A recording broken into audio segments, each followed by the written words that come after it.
Facebook, YouTube, family and friends, followers, enemies, the whole 9 yards, whatever, fans, fuck it. You know I don't care. So welcome to OCAR. You guys know what this is. Our community, our responsibility, Racine. It's what we do. We're getting back in the groove of things. We have guests coming in. I'm not sure about tonight. We will see here shortly. But we do have guests scheduled, including some pretty special guests. I'm not sure whether Dante is going to be with us this evening. Some of you know and some of you don't. Dante has been my brother for 30 plus years. He's recently come home. In fact, this show is only a show because of him. And so those of you who don't know, Dante and I, Dante hit me up while I was, what was it, about 5 years ago?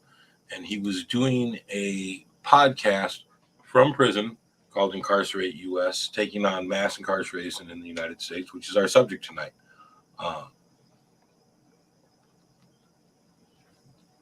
And he had called because he had heard that while he was incarcerated, some of the stuff that I was doing out here with Sammy and my involvement, and he wanted to talk about FA and what FA had to offer to our community, and why it was so important that he was getting messages and people coming into prison talking to him about FA from out here, which was like a blessing and a half, right?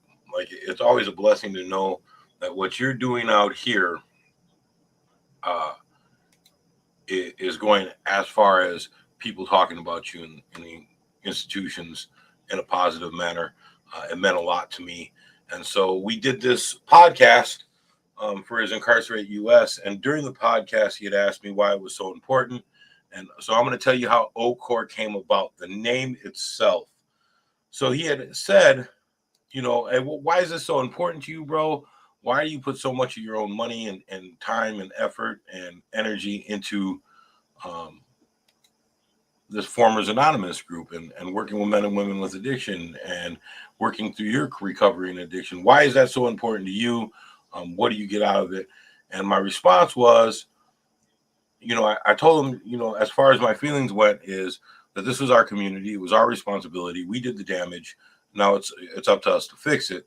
And after the podcast, he came back and he said, you know, bro, he was like, you're gonna start a live broadcast and you're gonna name it Our Community, Our Responsibility, and you're gonna continue doing the work that you're doing, but you're gonna do it live on the air. And I said, you got to be out of your freaking mind. And he laughed and he said, nope. He was like, that's what you're doing. It's already set. Let's get it in. And that is the birth of OCOR Racine. Like, Our Community, Our Responsibility came about because of that. He's home. I know he might be calling in. He had a busy schedule today. We talked this morning shortly, and he said if he could, he'd be in at 9. Bam, bam. So let's talk about the mass incarceration of the United States. What it is, where it come from, where it originated at. Now we all know that it started with dear old Ronnie Reagan, amazing man. He started the war on drugs and the war on mental health.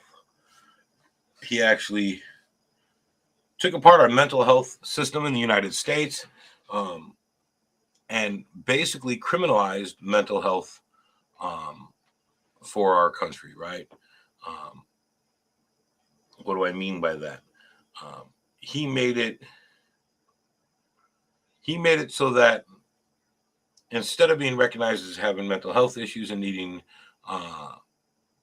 medical attention and medical help, he basically turned it into, I don't care if you have a mental health issue or not, you're going to prison, screw it, we don't care. And he criminalized having mental health issues. That's basically what he did. And at that point, you see this explosion in the incarceration rate in the United States, right? Like we were already the largest prison system in the world, and then we exploded to become even more so. Like no other country has a prison rate per capita anywhere near the United States. Now, you know, let's not be naive and think that's because all countries are really great to the people that they incarcerate.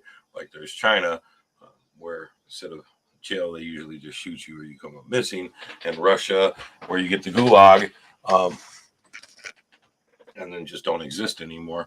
But let's look at the what we'd consider the civilized countries, countries like Norway and uh, most of the European countries, where they have a much lower incarceration rate per capita than we do, and on top of that, they have a much lower recidivism rate. And we can start by talking about policing, policing in our community, the justice system, how it works in our community, um, police themselves. Other countries, like we're one of the easiest places to become a cop. Like if you want to be a cop, get a high school diploma, do 6 weeks of training. Here's a gun, here's a badge. Be on your way. Whip-de-doo. Good luck to you. Um, that's really all it takes. Whereas, most of the European countries, they got to go to school for 2 to 4 years, right? They have to have mental health evaluations. They have to have continued mental health evaluations. Like it's not just a one and done. You get your approval, you become a cop. That's all there is. Like after you become a cop, you have to continue to be. You continuously get, mental health evaluations, right? Like we don't have any of that here in the U.S. We're a one and done. You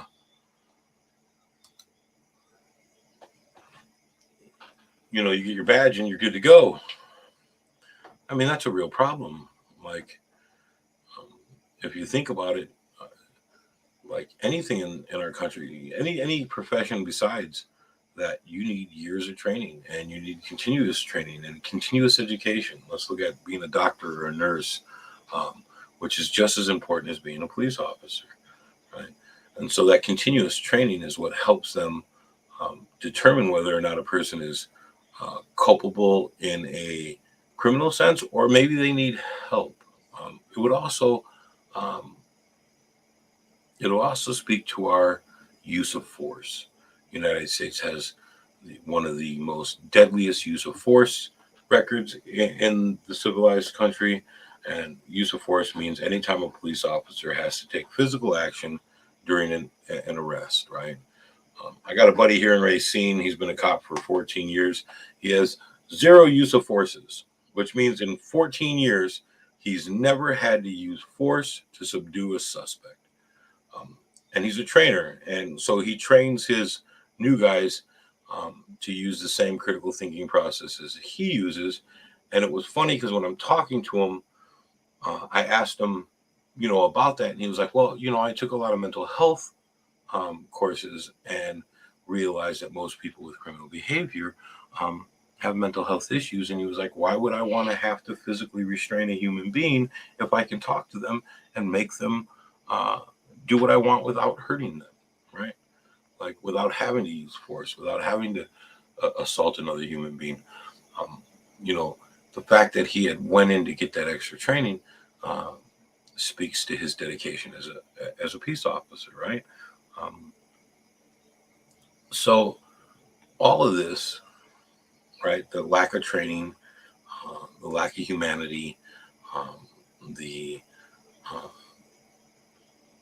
lack of recognition of mental health issues, right? All this leads to what? It leads to lock them up, throw away the key, which is generally, I see you, Jimbo. Hey, I sent you a link, bro. Why don't you get in here and let's talk about mass incarceration real quick. Uh, I got a couple other links out there for a few other people who had asked.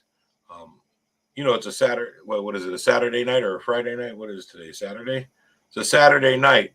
Like, it's hard to get people on here. But we're going to jabber away for a while anyways.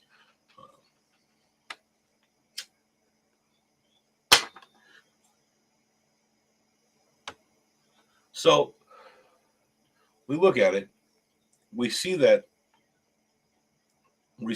our justice system is definitely biased against people who are poor and people of color, the people normally in our communities. Although, we can't say it's all us, right? Although we do make up the majority of people incarcerated in the United States, and it's funny. The bias is unknown and unseen for the most part by a lot of regular Americans, right? Like, oh shit, here's Jimbo popping in. Look at, he's got his, hold on, you guys. He's got his little hat and everything. Looking debonair. What's up, Jimbo, my bro? Man, I gotta wear the hat because I respect people, and the glare will blind them. All right. So I don't know if you've been with us from the beginning. No. So, we started off talking about mass incarceration, the effects, where we're at in the United States, the fact that we are per capita, and not even just per capita, right? Like in actual physical numbers in whole, the largest prison state in the world, right? Like there is no bigger prison state in the world. Hold on, let me move my seat up. I see I got lower, right? Like I'm shrinking. Let me get up to the same level as Jimbo. There you go. So we have the largest incarceration rate in the United States, in the world, right? Like per capita and by numbers, yes. Right? Like no one beats us when it comes to incarceration. And we talked about the beginning of that with Ronald Reagan and the criminalization of mental health. Like that was a huge factor. We have more people with mental health issues in prisons instead of institutions than we ever had in the history of the United States. We obviously know that if we look at it by racial demographics, what is going on with my camera? We know that racially our divide is even worse, right? Like less than 14% of our population makes up 85% of our institutionalized prisons. The lack of training for our law enforcement, our LEO officers. And I was talking about my buddy, and I'm not going to name him on here, although he watches and participates. So he's been on the force for 14 years and has zero use of forces. In 14 years, he's never had to physically restrain a suspect at any point, whether they were belligerent, whether they were aggressive. I see you, Kevin. Love you, bro. Never has he had to use a use of force. And when I asked him why,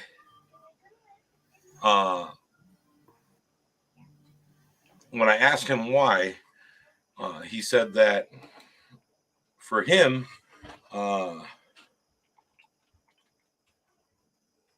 it was just respect.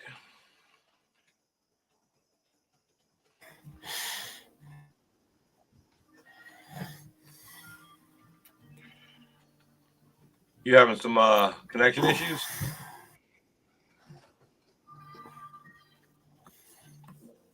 Can you hear me? Jimbo. Yeah, I can hear you. Oh, I wasn't getting any response. Hold on. I was listening, sir. So what do you think caused it? What are your feelings about the United States and the incarceration of its citizens? I think it's profit driven completely and entirely. I don't think that there's actual restorative justice. I don't even think it's for the act of penalizing crime. I think that it's primarily focused on being profit driven.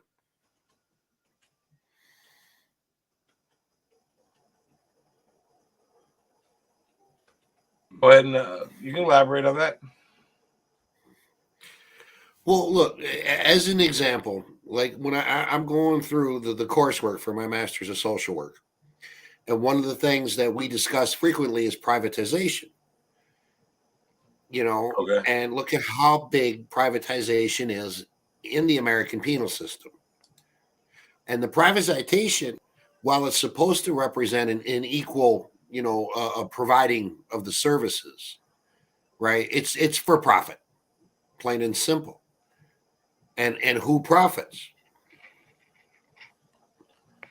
Yeah, looking at the statistics, the feds say that U.S. government expenses on public prisons and jails is 80.7 billion.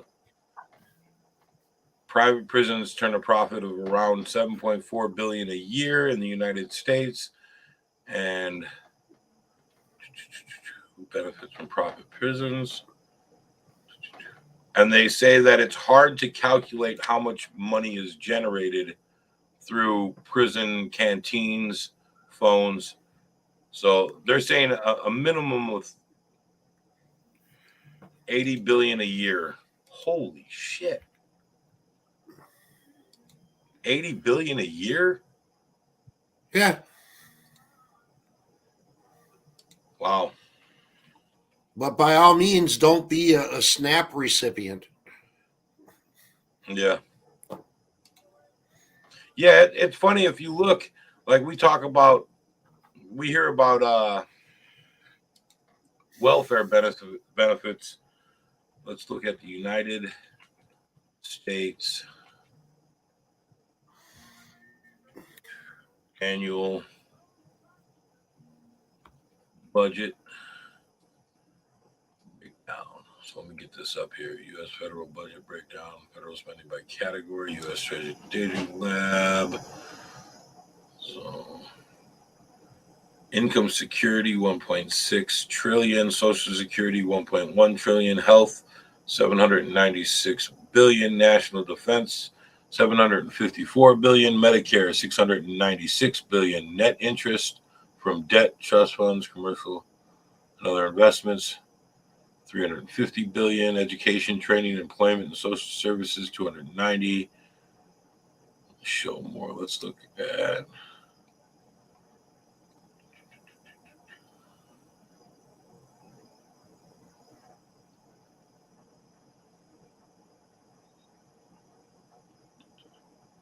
yeah, well, SNAP benefits and food are not included on here at all. They don't make the cut. Really? That's how little we spend on SNAP benefits compared to everything else.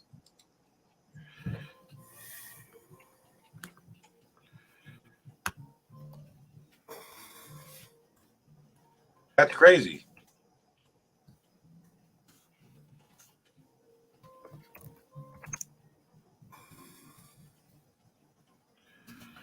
Let's look.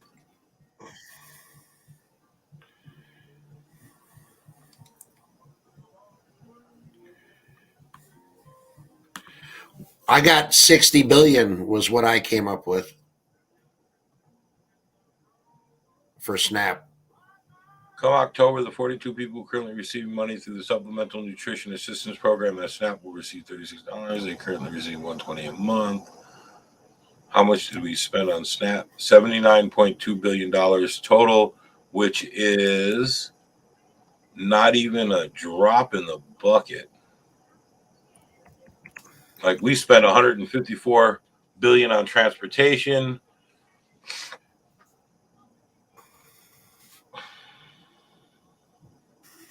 Yeah, and yet we're complaining about people on SNAP benefits, right? Like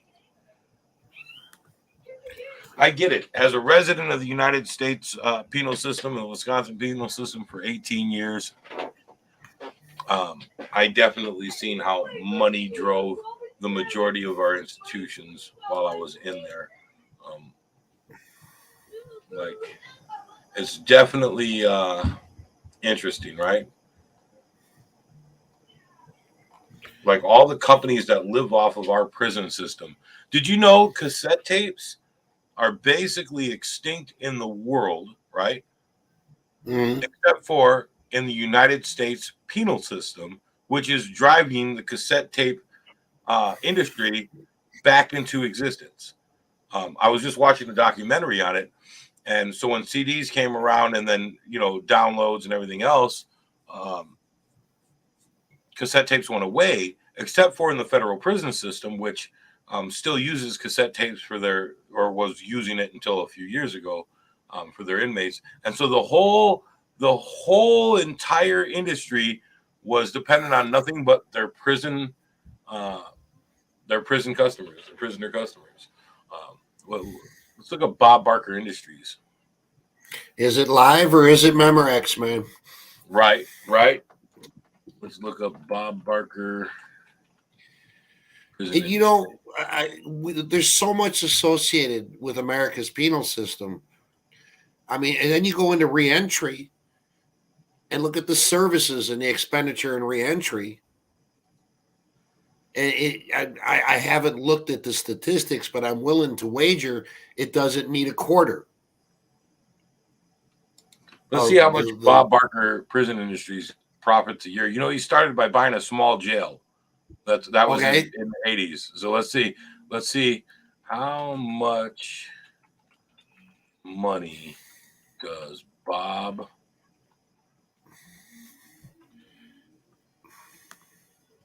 Barker Prison Industry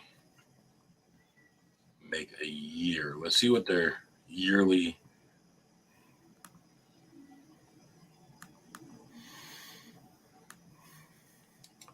It was founded in 1972.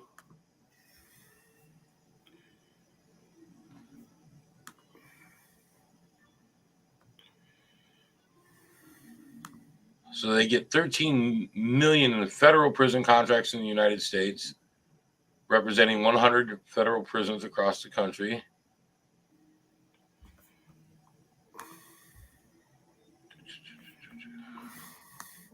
They're $1 billion a year industry by themselves. I mean,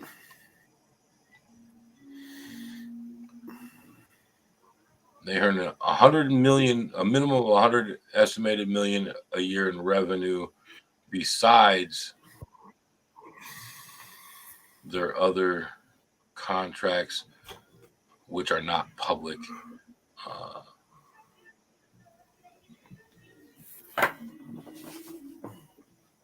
So they don't publicize how much money they make, but it's estimated they make a minimum of 100 million a year in revenue, and that's without their federal and state private contracts. Yeah, bro. I mean, it's a real deal. Like, I remember when I was sent away. I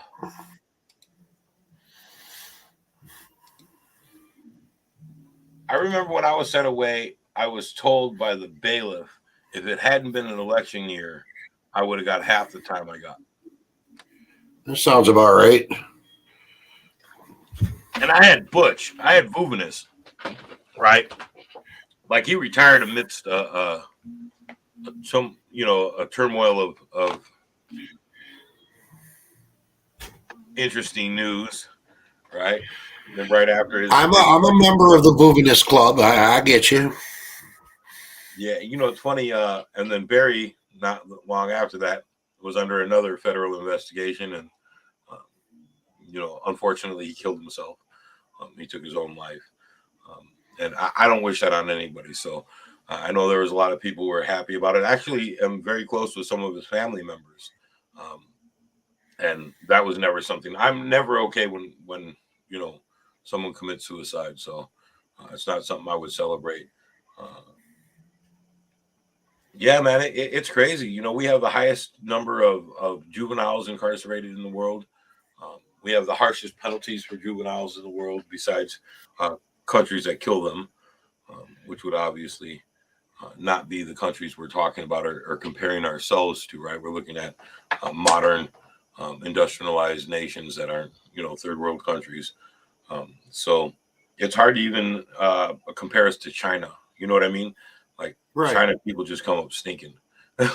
So what exactly is our focus? Is it just simply on the cost of the system right now, or no? What drives So what drives our country to incarcerate so many people, and what can we do in our community? How can we curb that in our communities, right? Like, uh, uh, Right. what do we do about that to curb the numbers and put them out of business, right? That's the end goal here. So the start, let's talk about, what's causing incarceration, what drives incarceration, and then let's push on to how we can stem that, from that number from growing. Well, I'll tell you what I'm going to do, right? Because back in 2018 is when I graduated my bachelor's program, right? And my minor's in criminal justice. And I have my textbooks from that course. And I'm going to go grab one and Be my let's guest. see what the textbook has to say about that. Let's do it. All right. Excuse Jim here for a moment, everybody. He shall return. He always does. You know, he's a little crazy, but he's one of my bros, and I love him dearly.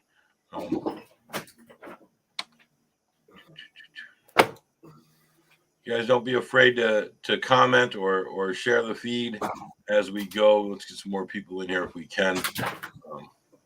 I guess I am kind of pushing it on a Saturday night. There you go. Criminal justice ethics.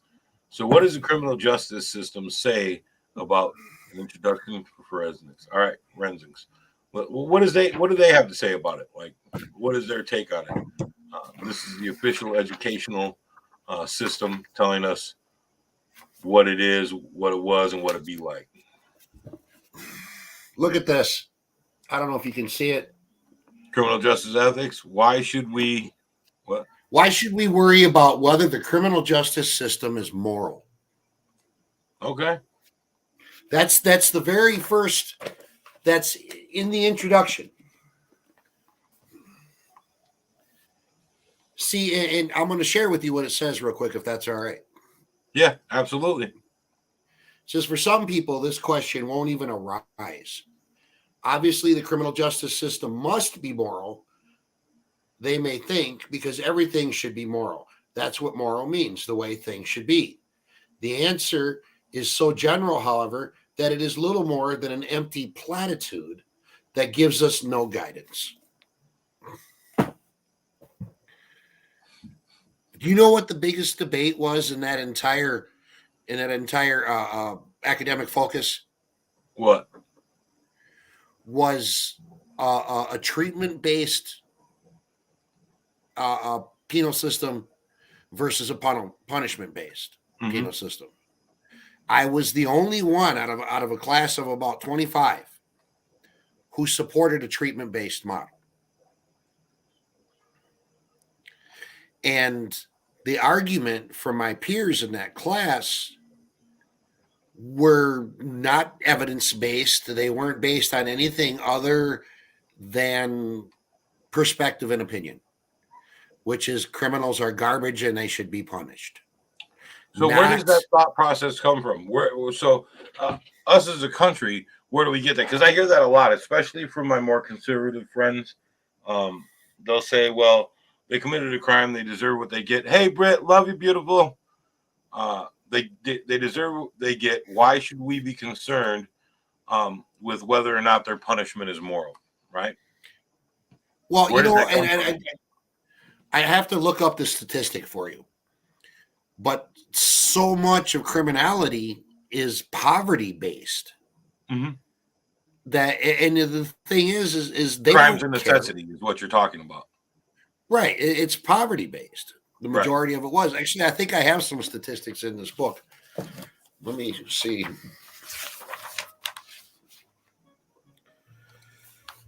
Um,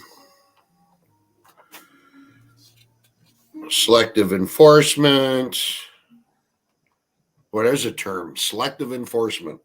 Which we see all the time. And for those of you who don't know what selective enforcement means, it's when my pale mayonnaise friend Jim here gets arrested for the exact same situation that my brown ass gets into, and they pass on arresting him, send him home with a warning, and they lock my stinking native ass up and say, "Be gone, savage." That's generally what selective enforcement is. Actually, in an ironic diversion from that, as a person of the Caucasian persuasion, historically, apparently I've spent too much time with my black and brown brothers Yeah, and you really sisters. don't qualify as part of the Because they mayonnaise slam dunk militia. my ass too. They'll pick me out of the crowd of brothers on the street corner and say, "We're going to get him." Yeah, generally, I don't include you in the mayonnaise militia. Like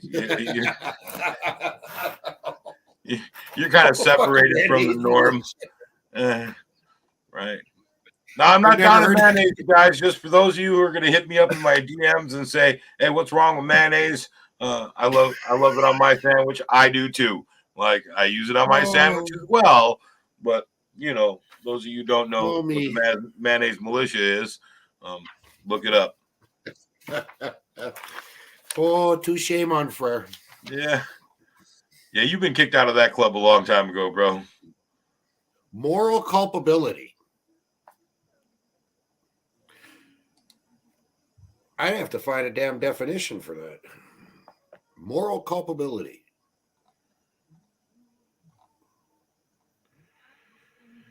Moral imperatives are hypothetical rather than categorical. Britt, no, you are not. By the way, Monty, Yeah. the tip that you gave me about being able to watch the show doesn't work. I get bleed over, so I'm here just in the studio and I can't Okay. see what's going on. So on the right side of your screen, you should have on your StreamYard, you should have comments. Hit that on the very top Okay. right hand, and you'll be able to see the comments as they come in live. Got it? Wonderful. All Got right. it. Thank you, sir. I'm still looking for those statistics here. Yeah, go ahead.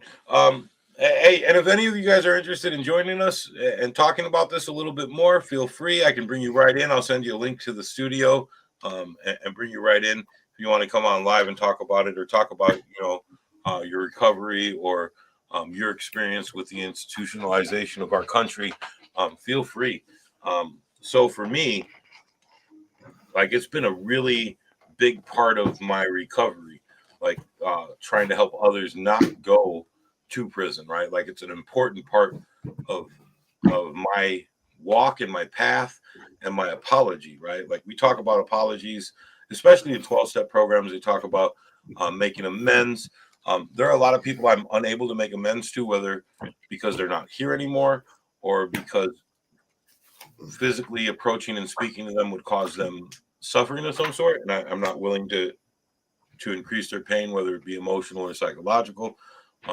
So I try to live my recovery, and by doing that, what I mean by that is I walk my apology, right? I try to be the kind of person I think that they would respect if they hadn't known me prior to my change, to my recovery. So for me, that's really important, you guys. With that bleed over, if you mute one or the other, The mic, I did. no, you I mute did.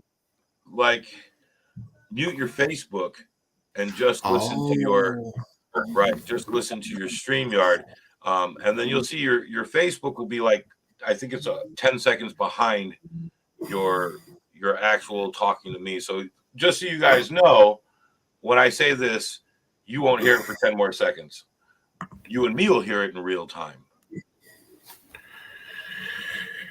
Let's see.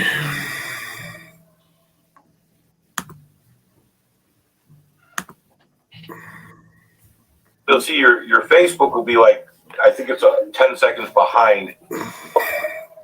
Yeah, so mute that, and then you're in there, bro. You'll see your Facebook will be like, I think it's 10 seconds behind. Yeah, so mute that, and then you'll get it, bro. You'll get it. Everybody hanging in there with us talking about mass incarceration. Yeah, forget about what causes it, where it comes from, and how we can curb the numbers, right? Like, how can we stack the deck in our favor for people of color and people who are poor? What can we do to make it less likely that we or our children or our nieces and nephews are incarcerated, right? What steps we have to take. So while you guys are listening, think about that. Think about what you think could be done. Because again, right, this is OCOR. Your voice is what matters, right? We want to be heard and we want you to hear. We want to hear you. Victimology, juvenile delinquency. Yeah. Oh no, I know you studied on it, bro. That's why I banged you out that Well, link. Okay, hold you know on. what? You see these right here? You see this camera? Look up here.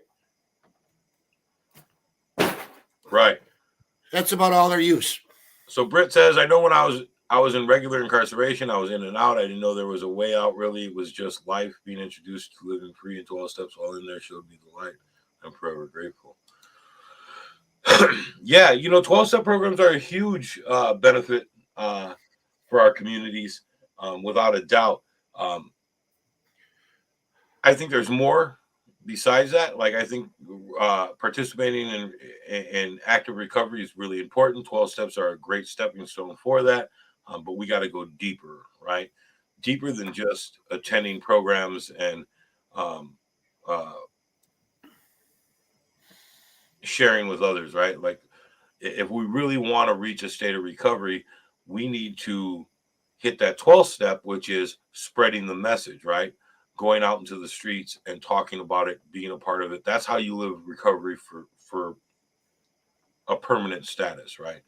Like I have no doubt that if I just attended groups and never pushed harder, that at some point, especially in the 10 to 15 year range, where relapse is the most dangerous, right? Like all 12 step programs have a failure mark at 10 to 15 years, right? At the 10 to 15 years range, the majority of people in recovery relapse, right? And that's why that was one of the things that FA really took a look at and really um, concentrated on. Why are we failing? Why are traditional 12-step programs failing after 10 years, 12 years, 15 years? What is it that we're lacking in? Which is one of the reasons why, like when Sammy talked about the joy of recovery, right? Let's get away from the negativity. Let's look at the joy that's in recovery. Um, I think a lot of people who live the cycle of incarceration, right? The repeat offenders, when they do get out and try to do well, they're so caught up in the negativity and the um, struggling aspect that they forget that there's joy in being, crime free and free. And then there's the struggles of just getting a job. Like that's got to be one of the hardest things that I had to deal with when I came home was finding a business that was willing to take a chance on a felon who spent 18 years in prison for multiple armed robberies and then committed felonies while incarcerated, right? Like I continue to be an assaultive human being while incarcerated.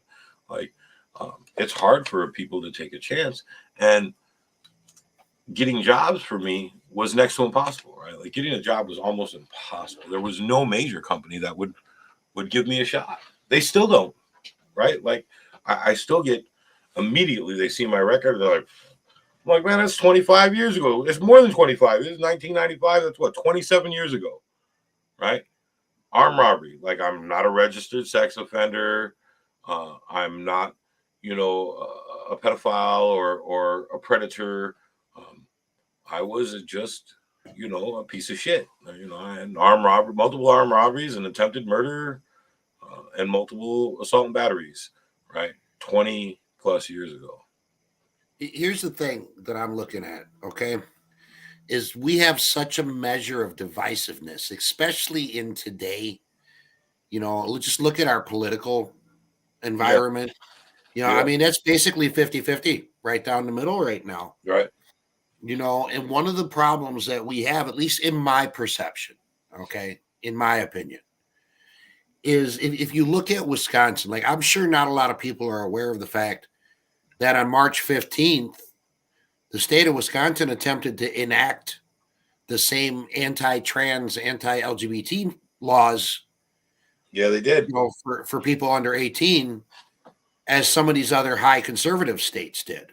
Yeah. One of the main problems that we have, and this is again my opinion, and if I offend anybody who happens to be conservative, it's not my intent, but there's such a drive to be divisive You know, you can't be an immigrant. You can't be a non-Christian. You can't be black or brown or Which yellow. is hilarious. Like if you look at the core of the biblical belief, like their God was a socialist, right? Like their God was a socialist. Like Jesus was a socialist. Like he was a pacifist, a socialist, an acceptance. He didn't care about the sin. He loved the person. He let his he would say let his father deal with the sin part. Like I'm gonna love you Right. for being a human being. And like Christians today, they're fucking militant fascists, right? When their God, like even if you look at his words, was the exact opposite. Well, I mean, respecting that. I don't want to I don't. diminish that. I But do. well, I'm just saying is I don't want to diminish your opinion, but Oh I want yeah, to I want to set that to the side, okay? Because that's hypocrisy and that's another whole show, yeah. okay? And What I just look bro, I love you for giving the pre warning to my viewers that if you're conservative, I'm sorry. I'm not trying to insult you. I love all my friends. Hey Kathy, love you too. If you subscribe to a belief of hatred, I don't give a fuck if I insult your feelings or not. I could care less if you should watch my show or not. I'll go with one viewer for the rest of my existence. I don't give a fuck. Suck my balls.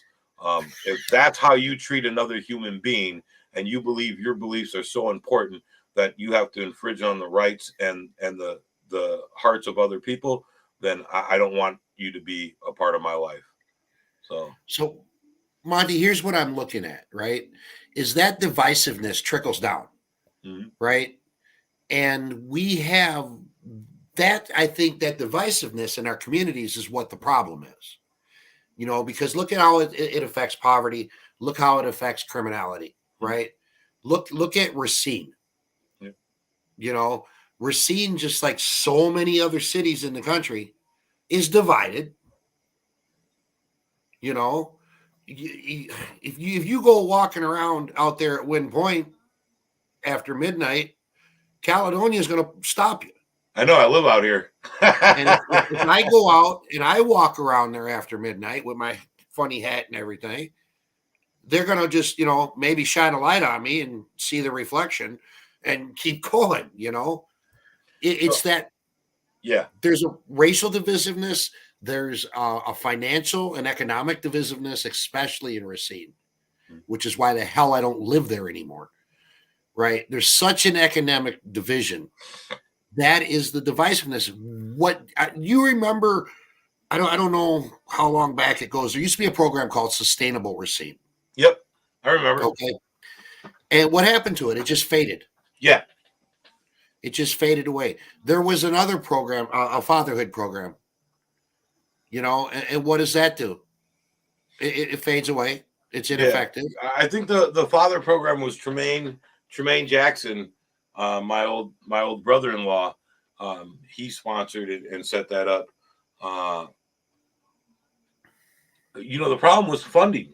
Nobody cared about uh, black and brown people's needs to spend time with their children, and the funding for it just fell apart, and there was not a lot of support from the community for it because there was not enough funding to get it out there, right? See, Like, now I'm going to argue that point with you on live TV or live, whatever the hell we are, right, streaming. because it's leadership. Because I'm here to tell you, as a person who's worked in 501c3s and been on the board in 501c3s. Matter of fact, I won't name the organization because who knows what kind of kettle of fish I'll be opening. All right. But I was with an organization that was 501c3 and wanted funding, right?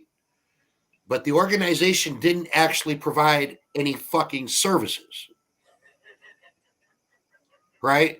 There were Right, various meetings, right, and get togethers, but not a damn service one.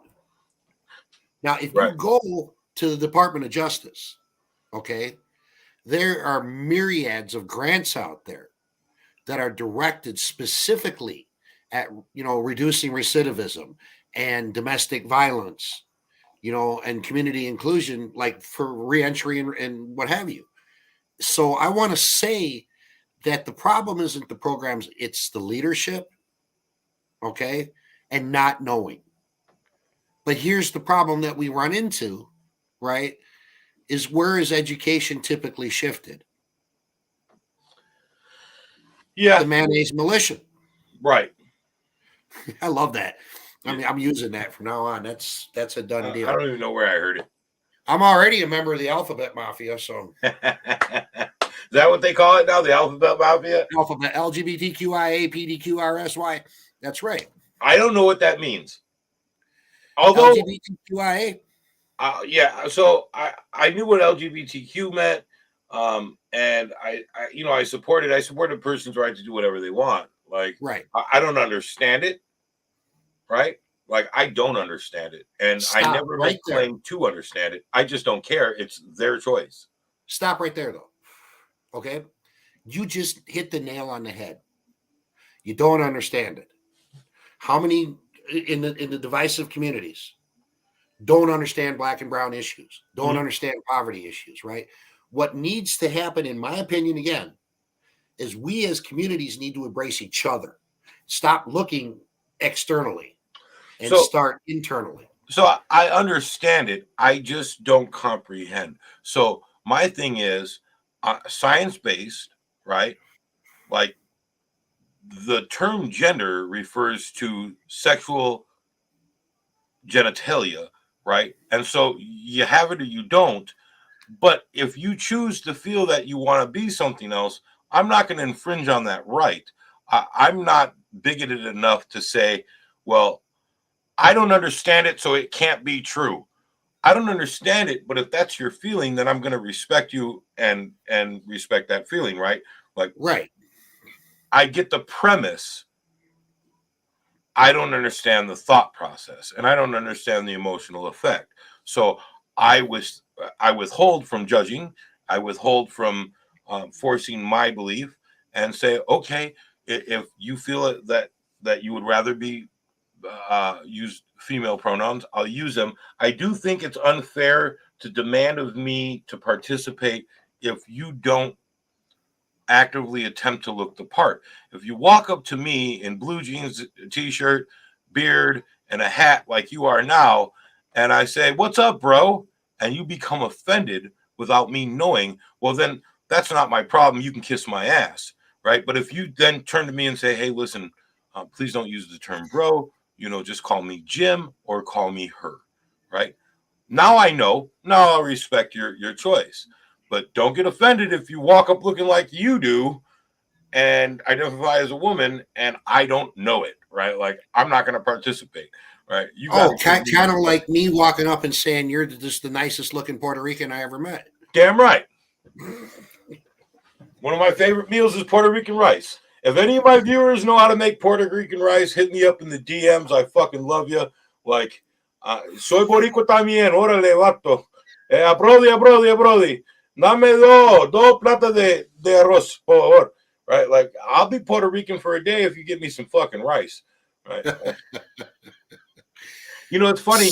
So, on that topic, right? Right. The terms Hispanic and Latino are very disrespectful to me.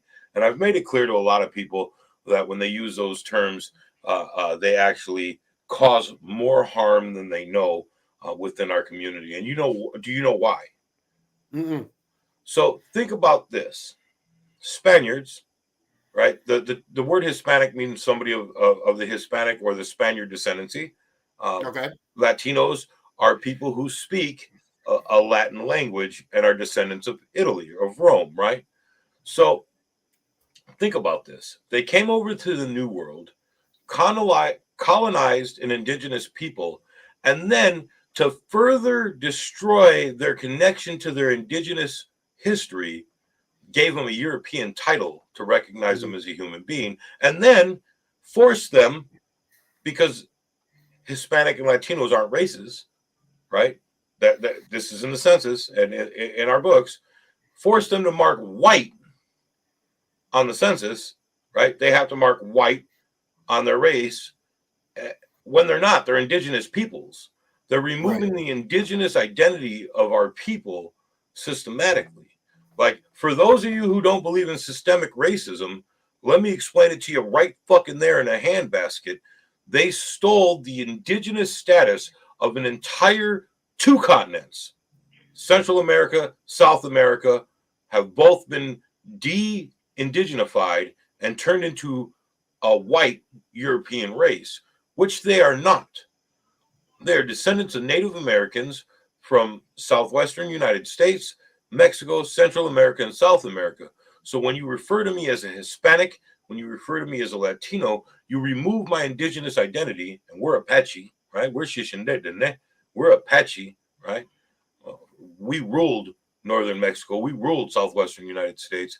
Not only were we feared by all the tribes, we were completely feared by the Mexican armies and the American armies. Like, we were terrors. They had to kill our women and children to get us to come back, to stop killing them, right? Right. You take that away, you destroy that, right? Which we're completely off topic about mass incarceration now, but we're not. We're really not, because right. what we're looking at is divisiveness. You know, while you're talking, like, my personal heritage is I'm such a mutt. I don't even have a culture anymore. Right. Okay. Well, there's no such thing as white culture, anyways. You know, what is white culture? Let's define white culture for me. You know what white culture is? That's assimilating everybody else's culture and making it our right. own. White culture is lynching, nationalism, fascism, and greed. You left out greed. And greed. Right. Right. There. So, and for those of you of the mayonnaise militia who took insult to what I'm saying, is I'm not saying you have no culture. What I'm saying is white people didn't exist until the Americas existed. There was no such thing as white people. You were Germans, you were Irish, we were Scottish, you were English, you were Italian, you were Spanish. You have culture. Don't misnomer it to white culture or American culture. America has no culture. We have the appropriation of everyone else's culture and the melting pot, right? So if you want to be a solid white man in your head, you're fucking smoking crack. If you want to talk to me about your Germanic heritage, your Scottish heritage, your Irish heritage, your Norwegian heritage, your Austrian heritage, your Russian, your Ukrainian, I would be more than willing to listen and participate in that conversation. The minute you say my white heritage, I automatically stick a Nazi sign on your forehead and fuck you to death.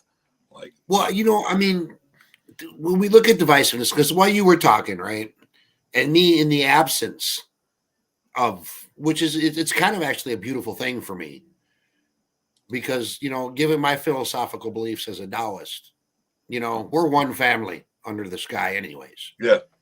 You know, but I think I've got 3 drops of seminal blood, you know, and if you go back to the old days with the 1 drop rule, you know, that removed my whiteness. You know, some Apache in you? I don't know you that well. Anyways, my point is, it's the divisiveness, right? We're supposed to be the United States of America, but we're anything but. Yeah. You know, what we need to do is bring ourselves back together, right? And unfortunately, the thing that does that is war. Look at what happened after 9/11. Yeah. You know, after 9/11, man, we were all tight for a minute. We had a common enemy. We no longer have a common enemy. And so we stay divisive. And that's where the harm lies. You know, I mentioned earlier about that action that was going on with the transsexual bill that they were trying to pass, right? Yep. At the same time, they passed that bill that you and I were talking about, where they can take the protected veterans allowances now. Right. For child support. And if there's any veterans out here listening to this, hit me. I'll school you up. My point being, again, is it's economical division. Divide and conquer. You know, and the only way to overcome that, like, you know, I remember sitting in a class with Sammy. He was teaching the class, right? And he was talking about the only way to overcome hate was love. And I thought to myself, this motherfucker is out of his skull. You got to shoot. I thought that a lot about him. You got to shoot people. That's how you get rid of hate. You know, and I'm wrong. I'm wrong. I'm deadly wrong. You know, and my ADHD has kicked in and I've lost my thought now. Let me try to bring it back. We need to eliminate this divisiveness. We're not going to do it at the legislative level. Okay, that game is fixed. You know, as long as we got our little Ron Johnsons and Scott Walkers and Paul Ryans in there, that game is fixed. There's not going to be any changes. As long as we got a Mitch McConnell up there, that game is fixed. It's not going to change. Yeah. Okay. We got to do it at the lower levels. We got to do it at our communities. But the question then becomes, how do we get our communities to embrace each other? Now, I'm telling you, having moved out here to the sticks where I'm at now, right, which to me is the sticks. It may not be, but it is to me. I mean, shit, I lived in Coloma, Wisconsin once, man. Do you know what they call a full set of teeth in central Wisconsin? No. Township.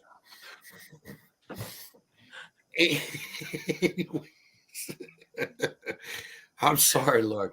Anyways, I'm done with you.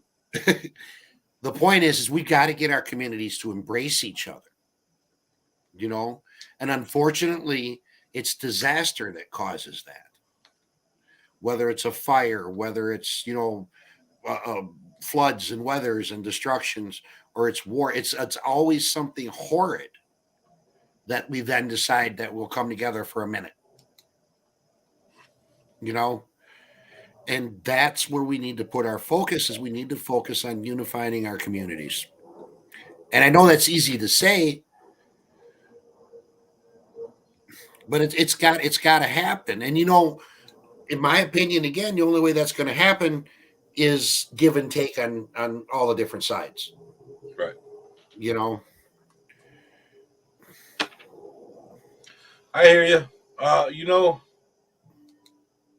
I don't have an answer, right? Like, I don't know what it's going to take. I know what it took to destroy our community. I know what it took to destroy my family. I know what it took to destroy my identity. I don't know what it's going to take to fix any of the stuff that's out there, but I know that to fix it, it's going to take all of us, right? Like I tell people all the time, I do my best not to alienate middle class white America, because without them, right, we can't fix anything, right? Like middle class mayonnaise America is the controlling factor of our government, right? The elite may pay for everything and get the lobbyists to lobby, but those lobbyists are convincing middle class mayonnaise America to follow their lead, right? They're the Pied Pipers, and we need to get the rats together. We're the Pied Pipers, and the solution is upstairs. We're trying to be. We're trying to be. But we ain't got the money for it upstairs yet. for me, Monty, and it's behind you, and it's all those kids sleeping. Yeah. You know, one of the main things that we do, I think, that we're all guilty of is selling our kids short. Yeah. You know, if you've watched my page lately, about 30 years ago, when folks with disability were fighting to get the ADA signed, right? There's a little girl, her name was Jennifer Keelan. And she was 8 or 9 years old, right? She was a person in a wheelchair. She didn't have use of her legs. Yeah, right? I've seen it. And that little girl crawled the steps of the United States Capitol. The same one that them disrespectful sons of bitches did all that monkey business on January 6th. Yeah. Right? And that little girl embodied what our children are capable of. The strength, the intuition, the critical thinking. The problem with the children is not the children, it's us. You know, I look at people my age, the Gen Xers, that are ranting about millennials and Gen Z and all this, about how stupid they are. And I'm like, dude, we raised them. Who's really stupid? Yeah. We raised them. Love you too, Kathy. Thank you. So what I'm saying, Monty, is it's for us who understand the need for unity, right? And the need for love and compassion in our communities, to teach that to our kids. You know, the Yeah, Danicas and the Benjamins are going to be the ones who are going to make the change, and it's no our doubt, job to teach them. no doubt. So, did you see the post I posted the other day to my dad? The memory of yeah. So, the most important thing my dad taught me, and I don't know how many people here know or don't know, my dad was a very loving father. He was, we used to call him the educated idiot. And it wasn't that he was stupid. I mean, the man was a genius. He had a genius 169 IQ. Like, he wasn't a stupid human being. He was ignorant in emotions and common sense a lot of the time. Like, um, most of my most of my criminality, I learned from him, with him, participating with him. But one of the most important lessons he ever taught me was, um, I don't know how old I was. I can't remember. I was in prison when he said it, and we were talking about my kids and the fact that I hadn't seen them. And he was like, "Listen," he was like, "all you can do is make sure they know you love them. Make sure they know you love them." Right? He was like, "That's the only thing I can do is tell you I love you." He was like, "I didn't give you anything. I taught you all the worst. I led you to prison." He was like, "I'll never forgive myself. All you can do is teach your kids that you love them." And I've lived that, right? Like, I got so lucky with Junior that him and I were able to bond and become close before he passed. And he knew I loved him. Like, he knew that there was nothing he could tell me that would stop me from loving him. He knew that, it was unconditional and it was permanent. And so I teach my kids that, and more importantly, I try to teach my kids that that's what they need to give the world, right? That unconditional love, of their neighbor, of their friends. Like, when we moved out here, we still have problems. Like, we're only one of two interracial families in our neighborhood. Um, the other family's been here for 20 plus years, and they're still ignored. They're just completely ignored as if they don't exist.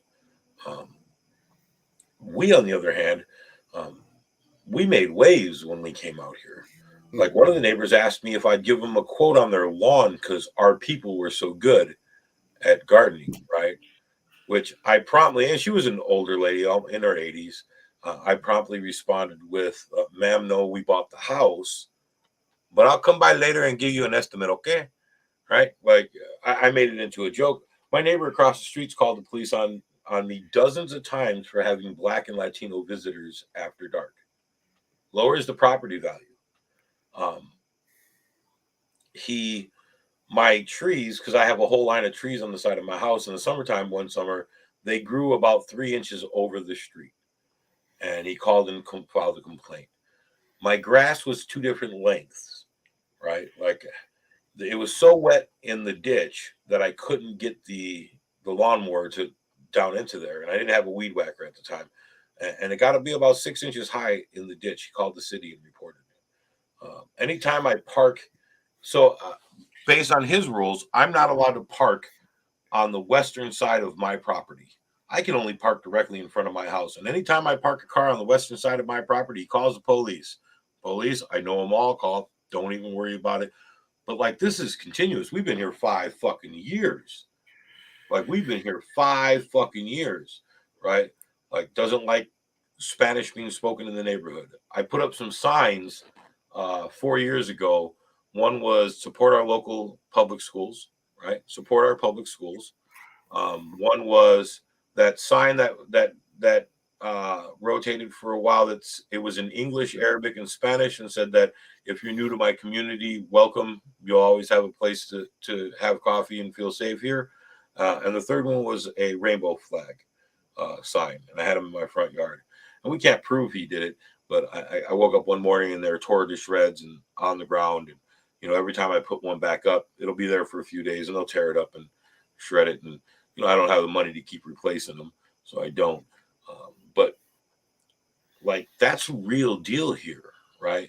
And so I teach my kids that to embrace and love them as well, right? Like, regardless of their hate, regardless of my general uh, attitude of not caring, right? Like, I don't give a fuck if you like me or not. I lost half of my viewers. Did you know that during the BLM riots, when I spoke out about violence, right, and said, hey, listen, I support your right to speak, I support you, but I don't support violence and riots, right? I don't support violence, right? I lost half of my viewers. Um, and my page went from being on the verge of sponsorship to nothing again, right? Right. And then I grew it again. And when the January 6th riots happened, I spoke out again, right? Like, because I really don't give a fuck, right? So I spoke out again and said, hey, if you supported the insurrection and the the riot at the Capitol, right? The treasonous riot at the Capitol, fuck you, get off my page. I don't care if you like me or not. You're Right. you are a traitor to our country. You are a traitor to your people. You are a traitor to our world, right? Like, piss the fuck off, you white nationalist Nazis, right? Crybabies, right? Uh, I don't give a fuck, right? And I again went from almost sponsorship, right? I was at sponsorship level and I just Right. needed to maintain a month of it.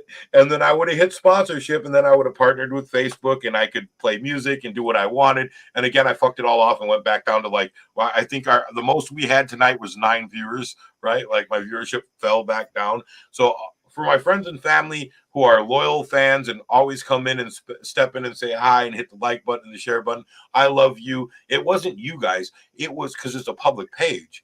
It was the algorithms that were generated. The people who were coming in from the algorithms, they were coming in and seeing my page because it was on the recommended page, or somebody shared it with them, right? That all went away again, right? So now we're back to 10, 20 viewers at a time. We'll build back up to sponsorship level, and then I'll say something divisive like, I don't give a fuck if you support hatred, kick my ass. And we'll lose all our viewers again, right? Now, I really don't care, right? Even though I feel that way, I would still stop on the side of the road and stop someone from beating you to death, right? Like, even if I hate your guts, right? Even if I despise what you stand for, I'm a believer in free speech. If the Nazis want to have their say, let them have their say. Now, there's real world consequences that go with freedom of speech, right? Like, I definitely support, if you spout some racist stuff and your job finds out and you get fired, that's not protected under free speech. You're a douchebag. Thanks, Matt. I appreciate it, brother. Uh, your Aunt Kathy is pretty awesome. So she's been a great supporter. So what I preach to my kids is inclusiveness and love, right? I don't agree with what people do, but that doesn't mean I don't love them, right? And I'm not a deist, right? Like, you're not going to have me on here with a cross or a Star David or supporting any form of religion, including Taoism or Confucianism or Buddhism, right? Although Right. I'm a practicer of Zazen meditation, I don't follow it as a religion. I follow it as a way of meditation. So if you believe in God and that creates a great, kind, and loving bubble around your life, then I will support you 100%. My daughter came to me, Danica came to me and said, hey, Dada, um, I, I've been thinking about church and God, and I might want to go. And I said, well, then we'll find you a church and we'll go. She was like, oh, you believe in God? And I was like, no, I do not. But if you do, I love you. And I want you to have a strong, you know, a strong personality in life. I'll support your belief in God and Right. definitely help you get to that, whatever you need to get to. We got Titi Josette and Uncle Ray who go to church up on the corner. If you'd like, I'll call them. They'll bring you to church. My sister Tina, her and her husband go to church regularly if they want to go. I love it. I'm a spiritualist. Do I believe in forever? Yes. Do I believe in eternity? I do. We have physical scientific proof that there's an eternity, right? Not that there's a God, but that there's an eternity. And it's really simple. Our brains run off of electrical impulse. Electricity, energy, never dissipates. Energy is forever. So if we're an electrical based being, right, an energy based being, that means that energy is forever. Now, whether or not our consciousness continues with that energy, I don't know. I'm not dead yet, right? I'm still here, right? We'll find that out afterwards. If Monty stays Monty after he's dead and floats off into the 10,000 things, like we'll know that at another point. So I do believe in eternity, right? I do believe that our energy will continue. I do believe that my son is still here, right? His energy will be with us forever, right? That doesn't mean I have to believe in a God, but I can still love someone who does. Right. Right. And if we love each other, right, let's bring this back into mass incarceration and what we can do. If we love each other, right, when these men and women are coming home from incarceration, if we treat them with love and respect and acceptance and try to help them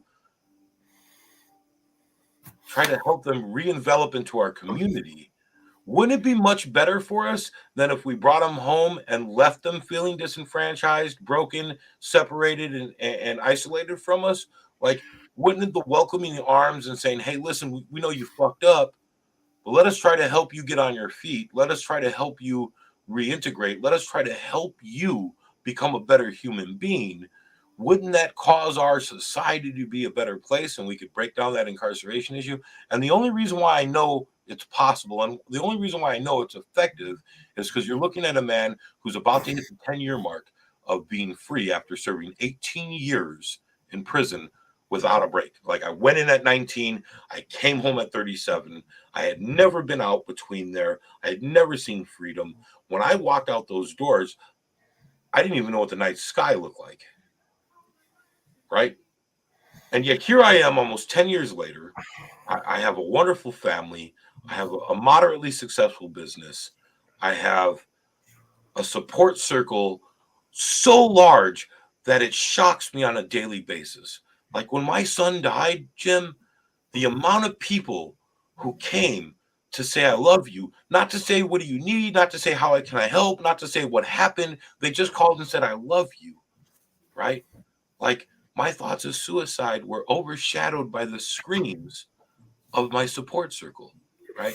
And the thoughts were there. They're still there, but they're still drowned out by the screams of my support circle about the people who come in here and watch and talk and give me their point of view, even when it's not my point of view, right? Even when it's like, let's fight about this. Let's argue about this. Trump is a hero, right? Let's get down and dirty, right? How can we not see that the problem with mass incarceration is easily overcomable by those of us with love? Well, that's the thing I was thinking while you were talking is when you came out, didn't you come out into the Second Chance program? No. I came out to nothing. So don't get me wrong. I came out with 60 grand. I worked in work release for years. I spent 12 hours a day, 6 days a week for years at an iron foundry, killing myself so I could pay my back child support off, I could pay the state off, and so I could pay the state their $791.16 in rent a month, right? Like, I did those things, and I saved every penny I had for my release. So I came home with a buttload of money and gave it all away. Like, I was broke in 3 months. Right? Mom, sisters, cousins, friends, family members, people who were hurting. I bought like 4 cars. I spent $5 grand at Walmart in one night, right? Like, me, my brother Sean. It was hilarious too. My brother Sean and my brother Man, my brother-in-law, but he's my brother Man, right? White guy, Mexican, and a black guy walk into Walmart, right? Spend $5 grand, buy a TV too big for our car, right? We couldn't fit my TV in the car. Strapped it to the roof, didn't work. We ended up squishing my brother Sean and my brother Man in the car, and the TV was like on top of them as I drove us home. And it was hilarious because we're in Walmart and we're arguing, and my brother Man goes, man, I'm calling mom. And this poor little white lady looked because he's talking to a white dude and a Mexican dude. And I'm like, call mom. I don't care. Mom's not going to ground me. I'm the special one. And Sean was like, Mom beat your ass, bro. Right? Like, so the three white guy, Mexican, black guy arguing about who's going to whoop mom, who's getting their ass whooped by mom, right? So I had a little bit of an easier outcome financially, right? Well, here's where I was going, okay, is when you come out under that program, right, you have somebody, the law enforcement agency is there. You have that little meeting, right? Now, wait, just hear me out. I understand, right? And I've sat in a few of those meetings, and you could cut the tension with a knife. Yeah. And that person in that chair, that reentry person, is scared out of their goddamn skull. Not all of them. Not all. Looking at the same people that put them there. Well, this is what I saw. Oh shit! Hold on. Hold that thought. We have an honored moment here. Let's welcome Buffalo Head to the stream. Buffalo Head, how are you this evening?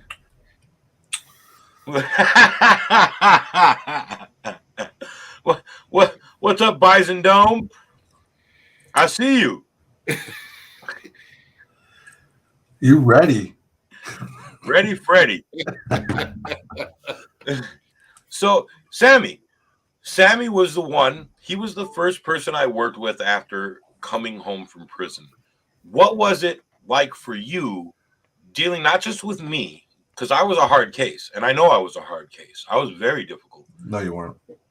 Really, I thought I was. Like, I remember exasperating your ass on a regular basis. I remember you doing this at your desk one time for like 3 minutes. That's a level of stupidity, not difficulty. For like 3 minutes, he did that. He just sat there, and then he looked up with almost tears in his eyes, and he goes, "Monte, what is wrong with you?" And I'm like, "I don't know. You're supposed to help me." How did, and like, thoughts must get lost in that massive, dome that sits on top of his neck, right? Like, just pong going from one side to the other side. Like, where is Monte going to go next? What was it like working with you? It's like, I didn't sign up for this shit. Jeez. How effective do you feel these reentry programs are that are sprouting up everywhere now? Other than mine, not at all. I designed a program that was effective. I agree. We took the one I took over. They were year one, the recidivism rate was about 35, and they were like, "Yay, we're being successful." And then by year 3, it was up to like 65%. The 3 years I was in charge of the new program and folding in the old program, we operated at 6% recidivism rate years 1, 2, and 3. And we lowered the revocation rate for sex offenders by year 3 by 75%. Wow. And we went from a mandatory program to a voluntary program, and our retention rate went up by 15%. Man. So what did you do different? So I know, because I am, for those of you who don't know here on OCOR, Sammy is not only my brother, and I mean that in the truest sense. He's also my mentor, and he was also the first person to take interest in helping me adjust to society after incarceration, which was hard for me. I had a lot of problems adjusting. And so Sammy guided me quite a bit of the way, along with other people in our circle, Jim and several others. So what made you so effective besides your real life experience? Yeah, it's not that I've been there and done that. That's for sure. I mean, that plays as you get further and further in your career, that becomes less important, right? I think in the beginning, having been there and done that matters a whole lot because that's all you have. But as you get more experience, you get more knowledge, you have more education, more training, that becomes more important because you realize it takes more than just a shared experience to do well, and to help others. And I know people who have never been there and never done that who are just as effective at helping people. And I know people who have been there and done that who have done a lot of damage in the field, right? So it's not necessarily an automatic positive experience, to have been there and done that. I've experienced that in multiple cities with multiple groups where people just have their head stuck in their ass, whether they're book smart or street smart, and they don't really listen. Um, I knew, like a lot of people probably who have had mentors in their life, I knew what worked for me, and I knew that was something that was in the beginning that was important, because it was like, well, that person was kind, compassionate, empathic, um, made validated, the experiences that I was having and had. Um, I never walked out of there feeling that I was never heard. I always walked out of there feeling heard, and that was being heard was a new experience.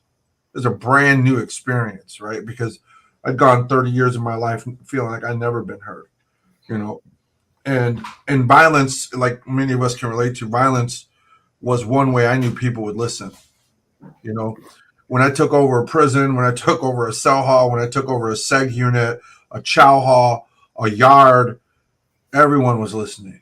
It was, and it felt like that was the only way. And then lo and behold, you run into somebody who hears everything you have to say, and they hear it in such a way that not only do you feel validated, but you feel understood. Like, and not once did I walk out of those experiences feeling like they were co-signing anything I had done. Right. They knew what I had done, and it was clear that what I was doing was wrong. But guess what? That wasn't what they shoved down my throat. Now there's a lot of things about the Second Chance program that I did that a lot of people don't realize. We made a business case at the state level to get significant changes. For example, getting Wisconsin to use Compass instead of, which is a validated tool to determine risk and should help determine supervision levels. Prior to that, your PO, your agent, was using what we would call a subjective interview based on their feelings, their thoughts, their gut, their emotion at the time. They were establishing risk levels. And so whether you're high, medium, or low. Now, for example, the data at that time that we were looking at over a 2-year period before we even saw one client, we put 2 years of research into the community. The data we saw told us several things. One, that the community corrections policy procedure in establishing risk level and in establishing the type of treatment you were going to get were actually contributing to recidivism at a greater rate than reoffending was. Wow. So new crimes. So they were basically saying you're over supervising and you're overdosing clients on treatment. That factor alone is driving your recidivism rate way high, right? Because it makes it impossible. So, for example, in Milwaukee, and I think you saw some of this, Monte. In Milwaukee, the county had red zoned damn near the entire map of the city limits of Milwaukee, to the point where if you were a sex offender getting paroled to the city of Milwaukee, there was literally no place for you to go that you weren't prohibited by the policy from the city. Yeah, we experienced that when we tried to open a group up there. We did have groups up there. The city was paroling sex offenders into homelessness. I mean, you don't got to be a rocket scientist to figure out that that's going to lead to being revocated at some point, right? Like, just think of the fact that you're forced to release this person. He needs to go back to Milwaukee for whatever reason, but there's no shelter, there's no TLP, there's not even a residence. Even if you had a residence, the likelihood of you being able to find a place where you could live that you already had established that wasn't red zone was almost zero. People were being put under bridges downtown Milwaukee off of like 4th and 6th Street near like the Bradley Center at the time when it was called the Bradley Center back then, right? And people were living under those bridges year round. And agents were actually doing home visits at the bridges. When you think of those kinds of policies, you're like, hey, you got to recognize this is contributing to the high recidivism rate. Now, that's one level. The other level is they didn't know the data. So the data says if you're a low-level drug offender, the data shows you're actually more likely to go back to prison for a new offense. If you're a murderer and you're on parole, you're least likely to go back to prison for an offense. But here's where they were subjective. If you listen to politics, you listen to the news, social media, and you listen to, all this being proactive, with how we're sending people to jail or not sending to jail, we were treating drug offenders as if they were low risk, which is the opposite of hard data, and treating murderers as high risk, which is the opposite of data. And as such, you're now putting somebody who's high risk on low supervision, right? And then you don't give them any treatment. Because when you're low level, you don't get ordered to go do treatment, right?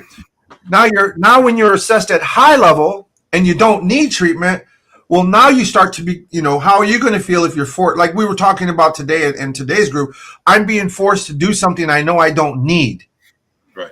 Now I don't want to comply. Now I'm angry. Now I'm resentful. Now I'm not going to cooperate because you're not listening to me. Well, then there was a third component here. The community was not prepared to take you back. Now, if you remember in Racine, before I stepped in, you wouldn't remember this month. I don't think you would have seen one of these. Jim, you might have seen it. Yeah, what they were doing under the CRP program was two things. The police would notify the community that you're coming back. Here's the crime, gangs, drugs, bad neighborhoods, and guns, right? And the police is broadcasting this to your neighborhood, basically saying, keep an eye on this guy. He's a bad dude. He's involved in this stuff. And so now the community hates you. You haven't even set foot yet. And then the next thing they would do is when you came home, invite that same community that just waved your face in front of in those bad terms. And the community got to kind of like observe you being humiliated in front of a federal district attorney, the state district attorney, the police chief, an FBI agent on one half. And so you come into that room and you're sitting in the front row and a federal district attorney says, hey, you're on a short stack. If you get caught with guns, if you get caught with a bullet, I'm enhancing your case by 15 years. Just a bullet. That's all I need. So imagine what I'm going to do to you if you get rearrested for something else, right? District attorney says, we know your face, we know your name, we know what crime you committed. We're going to be watching you, right? You're going to be pretty much a prisoner in your community.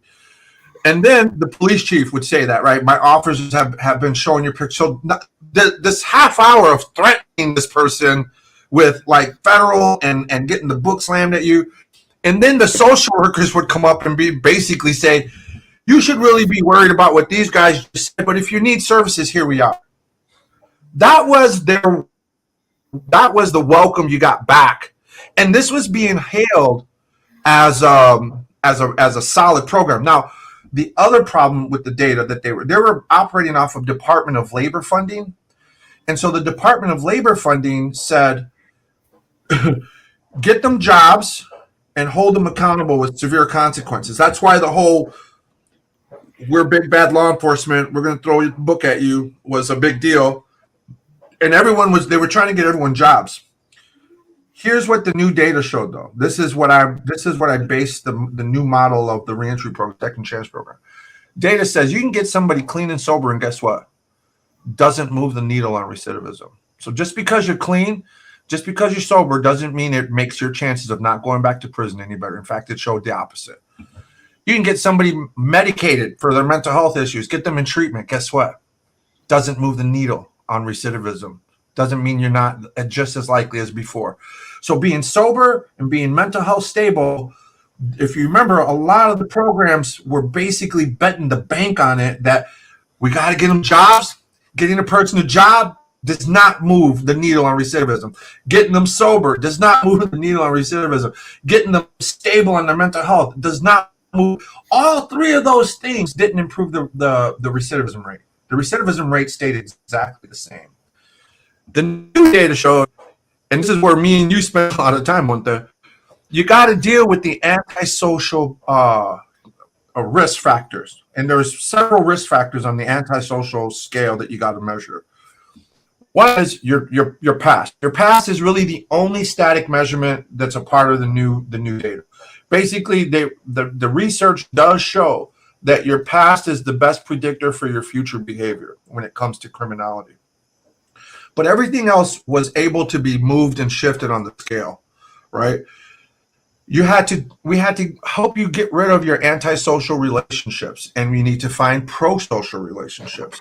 If you lived it, we had to determine whether or not your family was actually, were they a part of the risk factors for your change, right? Because as you know, a lot of these men and women go right back into a home where the criminal activity may be reinforced, right? It may be expected. It might be, how many guys told me in my office, this is what I was born into, my mom, my dad, my brothers, my sisters, my uncles, my aunts, my neighbor, right? That's a major risk factor. On the lower part of the risk factors were like if you had a job. If you didn't have a job, it was concerning, but it wasn't what we bet the bank on. If you didn't have your HSED or a high school diploma, it was concerning, but it's not what we put the bank on. We dealt with that stuff all the while, but we had to lower what are called criminogenic needs. And those criminogenic needs are bad behaviors, things that are going to get you put back in jail, bad relationships, those, are you still involved with gang members? Are you still involved with, criminals, other criminals, things like that? But the most important of all the criminogenic needs were your beliefs and your values around criminality, right? And once we tackle the beliefs and the values, then you start to see the needle move on improvement around recidivism. Because if we can, I never preached anger management, because anger management is really delayed gratification, in my opinion. Delayed gratification does not mean a moral value shift or change. And it certainly doesn't mean that you're committed to not doing those things. It just means you're not willing to pay the price. So we have to improve the way you are looking at the world and the way you interact with the world in order to get different outcomes. But it also houses on what we call motivational interviewing, which says you have to treat this person with the utmost respect. If you guys noticed, when you walked into the building, you were greeted. No one was haranguing you. No one beat you up because you missed an appointment or because you were late. We weren't picking up the phone like some programs right down the street from where we're at and letting your agent know that you were dirty or that you were breaking a rule. Like, people in Racine were still doing that. These were counselors doing that to people in these reentry programs. There was one lady, man, who I won't mention, but their program no longer exists. She'd trick you into telling her that you were dirty or that you had done something, and right in front of you, pick up the phone, call your agent, and turn you in. That's not social work. That's not counseling. There's a privacy and confidentiality. You know what I did in my office? If I knew something like that was going to bite somebody in the ass, I worked with the client, and half the time that client would go hold himself accountable before the agent had to. Because when the agent has to hold you accountable, you already know that shit tends to be worse. No guarantee it's going to be better, but it's going to be worse if you wait, right? Or if you lie, right? And so if she's going to ask you, be honest.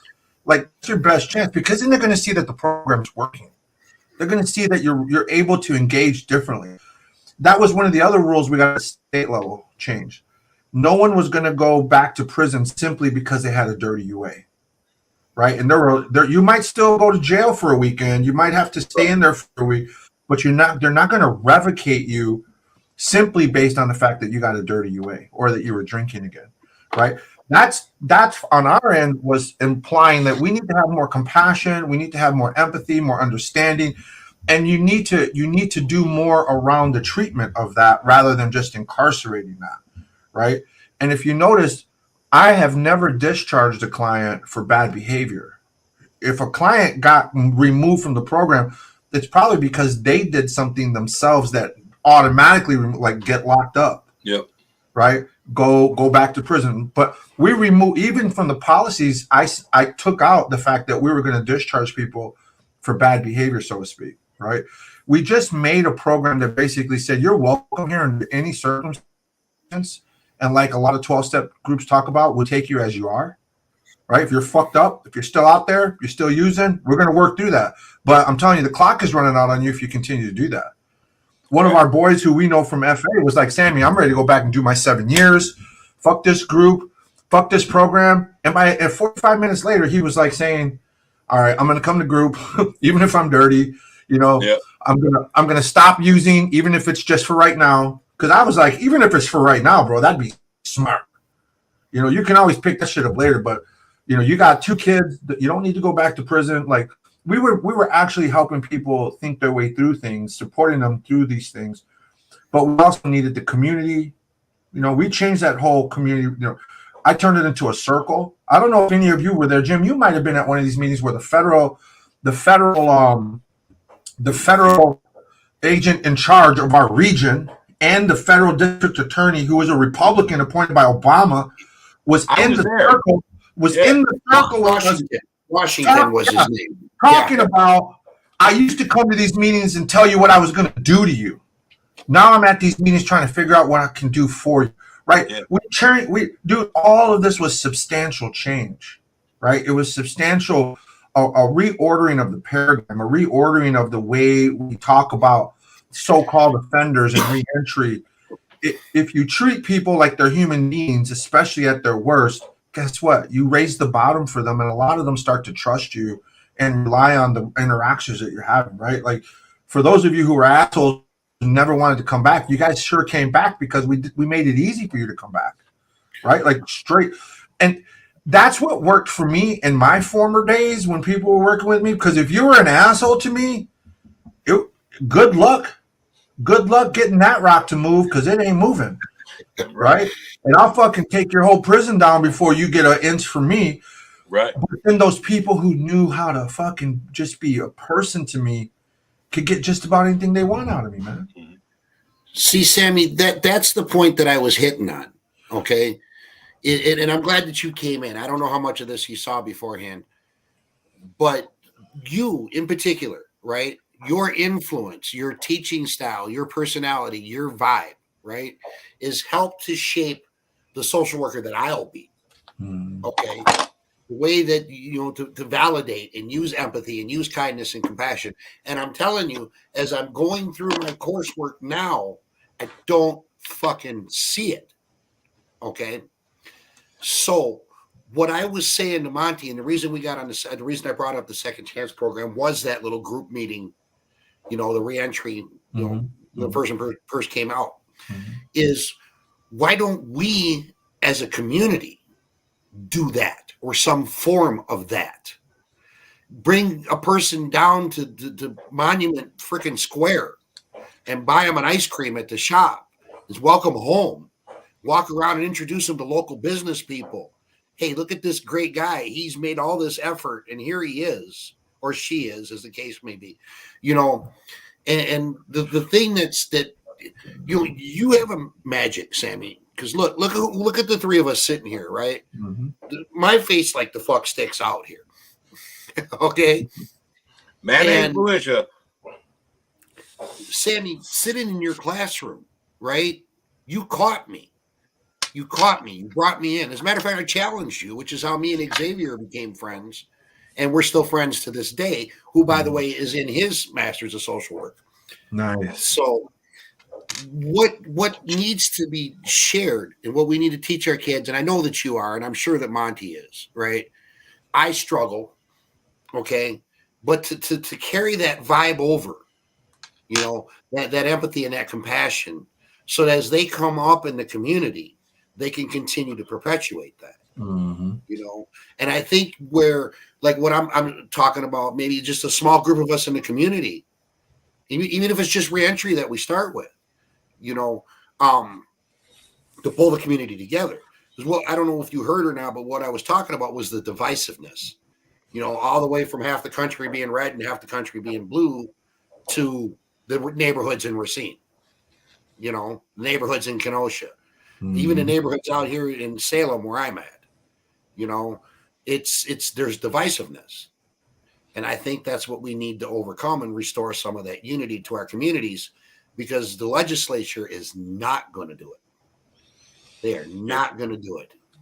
If there's a way that this state can hold you down, I sincerely think that they will. You know, I'm listening to you talk about with the compass, right? And one of the things that I see personally, and this is kind of a sidebar, is that there's an absence of valid, measurable, peer-reviewed, peer-accepted assessment modalities in family court that leads to a continuing chaos where Mhm. opinion and hearsay are the Yeah. precedent and Yeah. Yeah. not the exception. Okay. And the point that I'm making and that I'm asking as well Mhm. is, we need to unify our community. And I realize that that's huge. And 3 people are not going to do that. But 3 people or 2 people, 1 person can make a hell of a start. That's what we're doing. Right. And that's, I think maybe if we did something in reentry, I mean, it might piss off, some of the established services in town, but I don't care. Yeah, whenever any of us cared about pissing people off, right? Like, Exactly. But I mean, I think that that's valid. I think that to as a community to come out and welcome people home. I've got a nephew who just got out. And I love the kid to death, but he's a little knucklehead. yeah, weren't we all? Right. Like, And that's I'm where we just all started, was knuckleheadness. Like, right. we're all a part of that community, right? Community of knuckleheads and dumbasses. But I The see an dumbassery that we opportunity there. participated in. I see an opportunity there. I think that's something that we could do in our communities So, Sammy, individually. go ahead, Jim. No, go ahead. That's all. So, Sammy, what do you think needs to be done to stem the mass incarceration of our community, right? Like, what steps would you give our viewers right now, right? What would you tell them would be the most helpful thing they could do to protect their community, right? Yeah, I understand Jim's realism approach to what we're facing as a community, but I honestly don't have time for that, right? Like I don't have time for realism, because realism will have you sitting at home fucking depressed as fuck, right? Because it is true. It is true. It's going to be almost impossible to get change, right? Especially with what we're facing, especially with the state of affairs with law enforcement, and corrections being, like a stepson to that, right? Like, when you look at it from a very realism perspective, that should is like a mountain that you can't move. But I firmly believe that one person can make a difference, and I can tell you, this one person right here has made a global difference. Dude, I was talking to a state government in North Macedonia about policy, about social work, about extremism, with at least 50 different cities from that country at the mayor and governor's level listening to me, right? I come from fucking north side of Chicago, sleeping outside at 11 years old, walking around in the winter with holes in my shoes, with my fucking toes frozen off, hungry as fuck. Like, those of us, like the 3 of us here, we really can't afford to wait and think about, how big the mountain that we have to move is. We just have to start chipping away at it, man. We didn't get state of Wisconsin to make these changes overnight. We were at them building the case over and over a 2-year period before they signed on. But we learned to. Here's what you got to learn to do. Here's step 1: learn to speak their language. You got to learn to speak their language, and by that, you need to understand their policies. You need to understand, because if you can change a policy, you can change the direction of government. Right? You have to change policy. You got to speak their language. You got to know policy. You got to know money. You got to understand where the money flows. You want to know a secret here? I hope I don't get anybody pissed off at this. if the state of Wisconsin wasn't willing to play ball with us when we were doing this research, when we presented it to the federal government, you know what was going to happen to the state of Wisconsin? They were going to lose their curb and sidewalk money. You got to understand that. That's infrastructure, right? And so the federal government is saying you need to do something about, and how do we figure that out, right? It's by learning how to speak federal government, right? Federal government, because the Department of Labor is not the same thing as the Department of Justice. It's not the same thing as the Bureau of Justice Assistance. It's you have to learn to speak each of those departments too. Because as you saw, the Department of Labor said jobs and big sticks. Department of Justice said we got to deal with the mental health issues around criminality. Those are two different perspectives. So look, the original CRP program was getting you a job at the risk of everything, at the cost of everything. We were actually, you might remember this, discouraging you from getting a job too soon. Hold on, homie. You got to get some shit together. We got to know that you can tell the difference between a white shirt and a supervisor. They're not the same thing, right? We got to know that you ain't going to haul off and hit your line leader in the face because she tells you to take the pick out of your hair or put the bandana inside your pocket, right? Or no, you can't go to the bathroom right now. We got to know that you can tolerate that. We got to know that you can wash dishes before you run the place. You know what I mean? Like, it depends. You have to learn to speak that, and you have to follow the data. The data is really nobody. Look, all the days of lamppost projects, those are over. You cannot write a program anymore and expect to get funding that was funded in 1980 or 1990. Ain't nobody going to fund nothing like that. It's data, data, data. I can't tell you how many contracts I have right now, and all I'm looking at is data all fucking day long, right? Because the data is what helps you make your business case. And if you can learn to extrapolate that, right, that means not only are you learning to speak their policies, you're learning to speak the policies and then show them the data that reinforces the shift or the adjustment that you need them to make. There are enough people in these positions who will listen to that, even in front of all the naysayers. How many people in Madison did you really think thought it was a good idea to be more compassionate and empathic to sex offenders in Wisconsin under the climate that we know Wisconsin was in and is still currently in, right?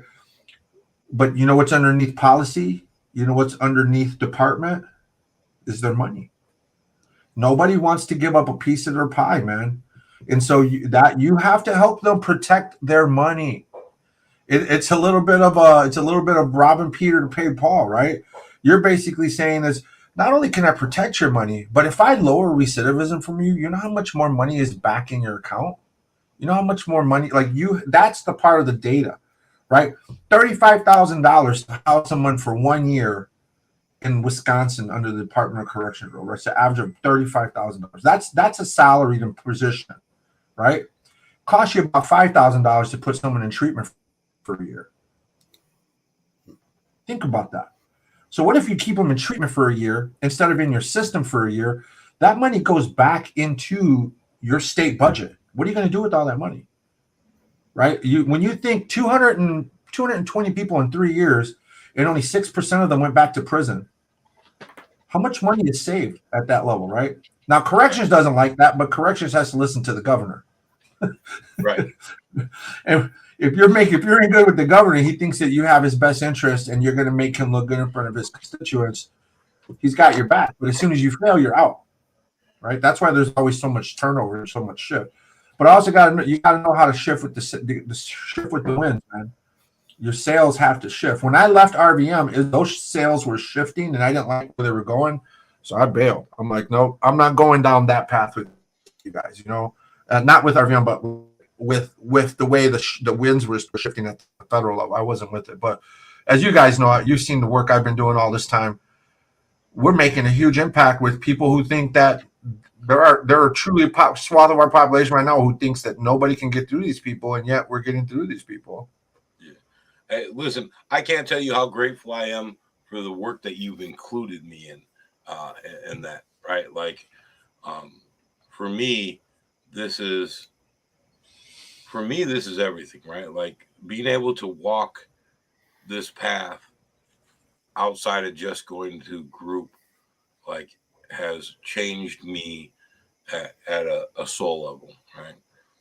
What can Matt Richard, uh, you know Kathy Folk, right? That's her nephew.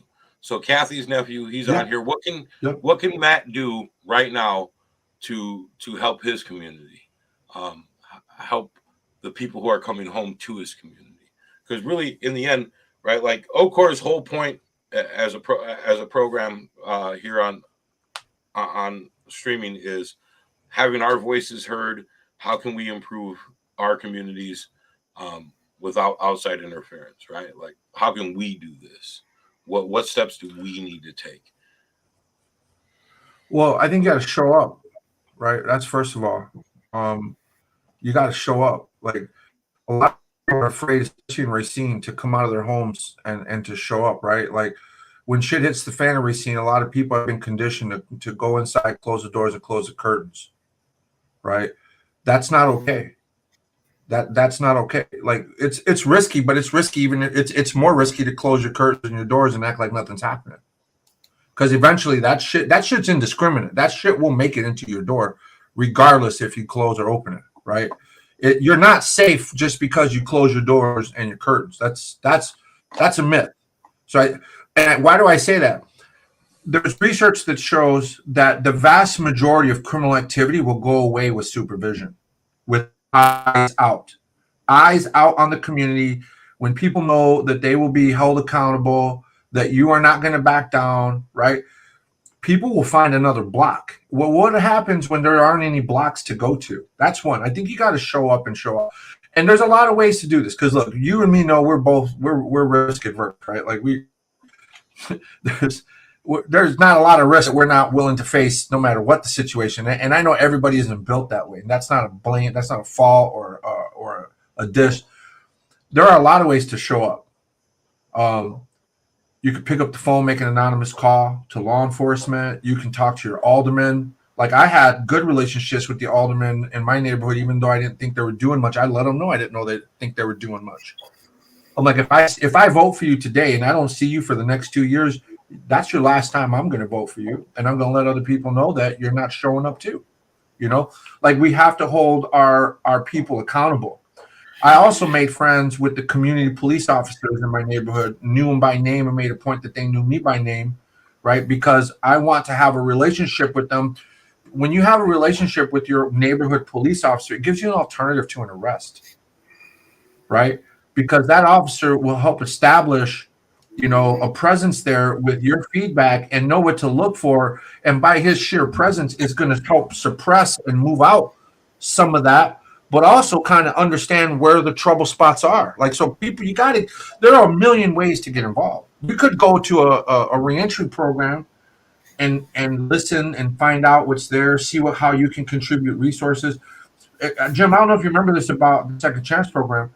Dude, Monty, you should remember this because it benefited you at one point. We were going to employers and kind of prepping them for the fact that, hey, we've got people coming back and we need you to buy into this in order to help, keep our neighborhood safe. We were able to convince a large part of our community, from Renters Association to the technical college in our neighborhood. There was a couple, Main Street, because a lot of people, would have to come down to Main Street. So I could tell I knocked on every one of those business stores on Main Street, from all the way down to First or State Street, all the way back towards Gateway. We knocked on all of the doors and said, here's what we're doing. Here's where we need your help. Right. And we put some skin in the game. We wrote a grant so that we could put some money and back up those employers and say, look, we're not asking you to take all the risk. We'll take some risk with you. We'll pay like the first 90 days of this person's salary. And then if you like them, we hope that you will bring them on full time, or part time under your own salary. But until then, we'll take some of the burden off of you. Right. We got the bus company to change routes to get people to like preferred employment places. Like, we did a bunch of community work, man. So if you're a part of that community, you got to do the same. Those bus stickers that you see, ask me why I love Racine, right? That's a big initiative that is also related to what you guys are talking about right now, because it's meant to make Racine It's meant to touch on. Remember, I don't know how many of you guys know this. Racine was a part of the Underground Railroad. Yep. Mhm. You know that, right? It's always been a proactive place to be. It's only as of late that it's become so divided and hateful, but it's always been a part of social justice, social activism, even in the face of laws that are contrary, right? It's always been a place to stand up and stand out for what you believe in. I think as a community member, you have to do that, right? You can volunteer, find the programs that you love and put some money behind it. Go help them clean up or repair their nonprofit, because every dollar you help them save is dollars that can go into programming, right? And Yep. you already know nonprofits in Racine are underfunded like a mug, right? Yep. And if you don't support those local nonprofits, guess where those people go when they run out of money? They got to go to the county, and we already know the county ain't going to live up to the same standards or values as a Right. nonprofit. Do you know what I'm saying? Join the boards, get on boards, all kind of boards. There's all kind of opportunities to get on those boards, because now you're influencing the way a program is operating. There's community engagement, fundraising. Hell, you can just be a part of the brick and mortar portion of the board where hey, there were guys who would say, anytime you need a drill or a hammer, call me. And next thing you know, they built the whole park on North Beach. That didn't cost the city a freaking dime. That was volunteers that built that place, right? That's the kind of stuff. It's simple, but it goes far. It Yeah. goes far. When I applied for the Racine Unified School District Planning Commission, I did so not thinking they would take me seriously, right? And I wrote because they had asked to write why you were interested in the development of Racine Unified School District, and I wrote it I wrote my response from the point of view of a father with 2 children in RUSD and 1 child going to enter RUSD, and 2 children who graduated from RUSD, and the lady who did it, I was the last person to put my application in. I was late. And when she talked to me, she said that my written response was A, the most thought out, and B, the longest and the most heartfelt, right? Like I have a vested interest in the success of RUSD, right? They're educating my children, right? My involvement is important because my children, my grandchildren, and my nieces and nephews, and my community's children are involved. And you're right. Like first off, it was groundbreaking because I'm pretty sure I was the first violent felon involved in it, and they had spoke to me about that, and they were they were grateful. Like they were grateful for my opinion, coming from a person of color, coming from a poor person, coming from a father, coming from a previously incarcerated father, right? Prehistoric animal. Right. You got it. But it introduced me to a level of people I had never been introduced before, who were hungry for my opinion, right? Like I didn't think my involvement was going to be that important until I had to work, and I missed a single meeting, and I had 30 messages from all of them saying, "Monty, are you okay? What happened tonight? We were looking forward to seeing you." And I was like, "I'm so sorry. I have a company. My partner had a heart attack. I had to work." Right. And then they were all, "Is he okay?" Right. And it was great. So yeah, I agree with you. Being involved in our community, like I agree, right? Like that's the first step. Think one day, if let's say there's 90,000 people in the core of Racine City, right? And there's over 100, there's almost 200,000 people, I believe, in like the surrounding cities, right? What if every person did 1% more than what they're doing today? Just 1% more, right? The shift that you would see in the city and its programs and its funding. Just, man, we're talking about not even a lot of effort to do 1% more. See, I got a Jim question. asked a question like, what concentration and social work would apply? Are you guys still there? Yeah, I'm still here. Yeah, go ahead. I better be. It's my show. We're good. Okay. Well, yeah, what I was asking, Sammy, is what you were talking about with learning the language and the policy and between the states and the feds and their language, what concentration, because right now my concentration is forensics and veterans. Okay. And I noticed that Matt Richard down here said his wife is a MSW. Okay. Which leads me to another question, which is kind of enmeshed. What about rallying? Limping Mount. My fucking dentures fell out. All right. Anyways, Had it. Only on Ocor. What about rallying social workers together? Is that stupid? Is that realistic? I want to hear your opinion on that.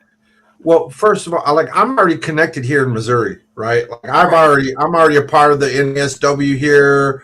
I've already, I've jumped on some Zoom calls with some of their state planning. Like, social workers are really at the root of most social change that happens. Like that's, and I think I have a unique professional pathway as a social worker. I don't think a lot of social workers get to see like these kinds of things, but I think it's because they buy into the limitations that a lot of us put on social work, right? I just interviewed with a $3 billion company to apply my experiences to some of their diversity, equity, and inclusion initiatives, right? I'm a social worker. I'm not a corporate guy, but what we learn in social work are systems. We understand. If you've heard anything I've said, I've learned the system, and it doesn't matter what concentration you're in. All social workers end up weighing on policy just in their specific areas. Okay. Right? Like you end up going to the Capitol no matter what kind of social worker you are, because social workers do come together and go to the Capitol to push agendas. Right. We have offices in the Capitol. We have people in the Capitol. The Missouri, there's a place here in Missouri called Jefferson City. And Jefferson City, the office for the social work building is on the same block as the Capitol. Okay. Right. And so, they're deeply invested in policy. I mean, last year, I've now testified in front of Congress. And then we lost him. We lost him. There he goes. I'm going to have in front of Congress. I'm going to have to take off shortly. Yeah, it's getting late, but I want to finish his thought if he gets back on here. It's like 11:30 at night. Matt and like Brittany, I think you're the last two people on here. Oh wait, no, we still got 4 viewers. I love you guys. Like those of you who are staying up past your bedtime to be with us. Hey, Sammy's back. Thank you so much. Past my bedtime. We love you guys. So it cut off at you testified at Congress. That was the last thing you. Yeah, I've testified at Congress twice in the last 2 years, and I got a United Nations award in Manhattan. I talked to kings, princes, prime ministers, you name, right? That's social work got me there, right? And it's really just following the breadcrumbs of injustice straight to the Capitol. Because, if you're fighting for veterans, you'll end up at the Capitol fighting for veterans' rights or a change or shift in veterans. Social workers are not just involved with direct service. You're supposed to be involved with policy and lawmaking. And even if you don't advocate at the congressional level, you can inform them what to consider when writing policy, when changing the law, or introducing. I can't tell how many new laws and policies I helped introduce over this last 20 or so years, right? Whether it was with youth, whether it was with school district, whether it was with, whatever, white supremacy, as I was tackling through Life After Hate.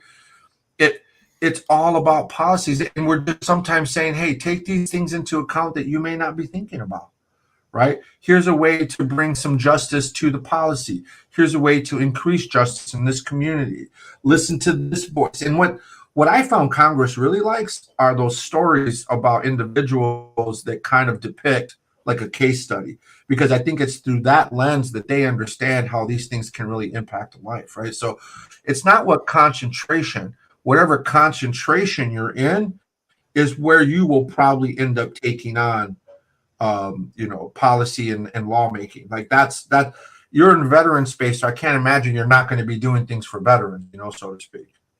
Right. Well, see, one of the things for me specifically is the fact that I'm 54 and I only have probably another 20 years.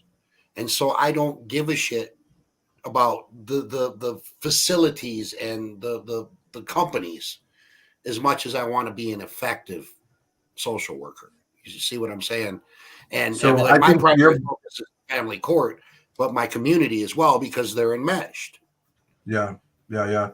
So I think the most important thing is consistency, right? You have to remain, like I have remained in that space for a long time, man, and I've nurtured those relationships. Your personal life always has to align with your professional life in this space. Unfortunately, I remember, I was working with someone not so long ago who basically said, "No, that's my private life," and I'm like, "Your private life will fuck us over." Like if that comes to light, your private life will fuck us over. You don't have the benefit of being a blue collar worker. You're a public face of this company, and you got to make sure your shit and your fucking ducks are in a row, man, because they're looking at you. When you start working with federal government, Mhm. they look at you. They won't even talk to you before they look at you. And if you're out there doing some scandalous shit, you're going to sink the whole company. You're going to sink the whole company, man. So for me, anyway, I think your person and people are like, well, those need to be separate. I agree, they do need, but that's not the real world. You know how many bosses today look at your social media profile when they're looking to hire you?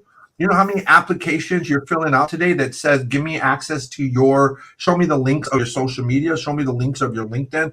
Like they're looking at your personal life, man. Like I wish it wasn't so, but we live in a day and age where anyone can get discovered, but anyone can get outed and doxxed too, right? So it's being consistent, Jim, and beating the horse and beating that drum, man, until no end. Somebody will eventually take it serious and listen. And if it's not in your lifetime, just like I suspect that some of the work I've done in different spaces in this world will be even more effective once I'm gone, right? Because those things continue to build momentum and to roll out, including formers. Like this is the beginning. This is still the beginning of formers. Yeah, we're only in year 10. It's very early And on in credit. Informer's lifespan. Oh yeah. Like we're talking about 100 years plus, right? Like this could be a forever thing. And so we're in the infantile stages. Like our growth is still going through growing pains. So Let me ask you guys something. I know this is a little random, but what you were saying just reminded me. I got a message from a satanic religious group Mhm. who wants more information about formers. Mhm. Help me out. I'm a little freaked out. Never been approached like that. What can you guys tell me? Well, here. Listen, there's nothing wrong with it. Okay, there's nothing wrong with it. Okay. It actually, in a theological background, that happens to be a little bit more compassionate and empathetic than the Christian, as far as the philosophy. That's my opinion, and that's based on what I've seen. So I would share. I would definitely share because we're from all walks. yeah, I wouldn't deny them. I wouldn't deny them knowledge, right? Like I would give them knowledge. It's uh, the Satanic Temple is a lot different than what we're thinking when we hear Satanism. Now, personally, right, my definition of Satanism comes from the beginning, right, which was when Satanism was created, it was to defy everything that was good and God, right? So we have that mentality. What they've redefined it as is people who have no God who are true atheists and stand against the Christian church. That's what most of the satanic churches are now. The Satanic Temple is different. You'd have to look them up.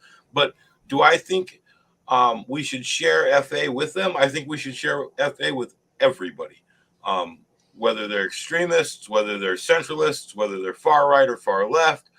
whether they're white nationalists, whether they're Nazi party members, whether they're Ku Klux Klan members. I think FA should be shared as a whole with any human being who's looking to learn, right? Because the worst thing that could happen, right, is that they get nothing from it.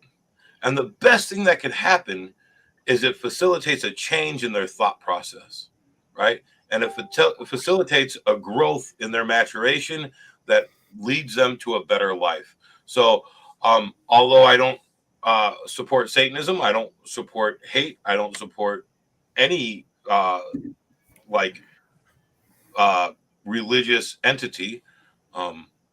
I support sharing with them because at worst they get nothing. At best they get something that helps continue to facilitate change and growth in their life. Right. So I'm down with it. Like, yeah, I mean, look, we got pagans, we got Wiccans. There's a Mexican Spanish the black magic. What the Santeria. Santeria, yes, right. Santeria. Taoism has its own form, and there's so many other different forms. I think that we got to remember that we're dealing with people. At our core, people. They were born, they came into life, they walk. IMHO, Matt. What is IMHO? In my humble opinion. Oh, okay. So Matt says the Satanic Temple is basically political and progressive. The Church of Satan is that Anton LaVey stuff. I'd stay away, in my humble opinion. I don't know who Anton LaVey is. Sounds familiar. Again, I steer away from anything religious of any form personally, but sharing our knowledge with them and sharing our tenets and our beliefs, I don't see any negativity coming from that, except for the association, right? Like if FA became associated and connected to them by name, then yeah, that could do some damage. But if it's us keeping our individuality and keeping formers separate from them, but allowing them to learn about what we believe, I'm okay with that. Well, we're non-denominational anyways, so we're definitely assholes. So some of us closer to that than others, but yeah. I agree. But we're gonna wrap up here. It's what, 11:30 Saturday night. It's 1100 hours. Well, no, it would be 23:30. Excuse me, somewhere it's 11:30. Yeah. Veterans everywhere just cringe.